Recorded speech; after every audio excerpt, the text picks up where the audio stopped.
இது யார் போன்னு தெரியலையே. இந்த கடையில போய் பார்ப்போம்.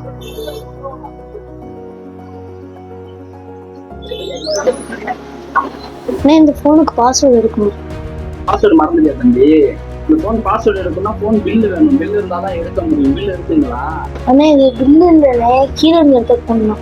கீழே இருந்து எடுத்த போனா தம்பி? கீழே இருந்து எடுத்த போன் பாத்தீங்கன்னா ஒண்ணு இந்த போன் யாராச்சும் காண போட்டிருப்பாங்களே, அவங்க கால் பண்ணாங்கன்னா அவங்கள்ட்ட போன் பண்ணி அட்டன் பண்ணிட்டு இந்த மாதிரி கீழே இருந்து எடுத்த போன்னு சொல்லி திருப்பி கொடுத்துடணும்.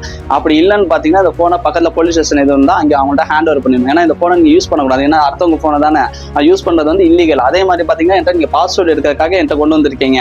அந்த பாஸ்வேர்டு நான் எடுத்து கொடுக்கறதும் நானும் இல்லீகல். இதுக்கு பாஸ்வேர்டு இருக்குன்னா பாக்ஸ் அதெல்லாம் உரிய நீங்க தெரியாம மறந்துட்டீங்கன்னா அது நான் எடுக்கலாம். கீழே இருந்து எடுத்த போனுக்கு வந்து பாஸ்வேர்டு வந்து நானும் சரி எந்த கடைக்காரனும் செய்யக்கூடாது. ஏன்னா இது அடுத்தவங்க போன் தானே, அது வந்து இல்லீகல், அது செய்யக்கூடாது.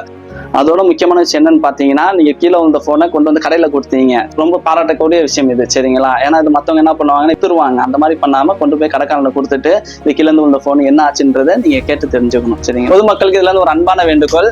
கீழே இருந்து போன் எடுத்தீங்கன்னா அதை வந்து பாஸ்வேர்டு போட்டு முயற்சி பண்ணாதீங்க. அதே மாதிரி போனை சுவிட்ச் ஆஃப் பண்ணாதீங்க. போன்ல இருக்க சிம்மை கழட்டாதீங்க. உரியவர்கிட்ட எப்படியாச்சும் அந்த போனை ஒப்படைக்க முயற்சி செய்யுங்க.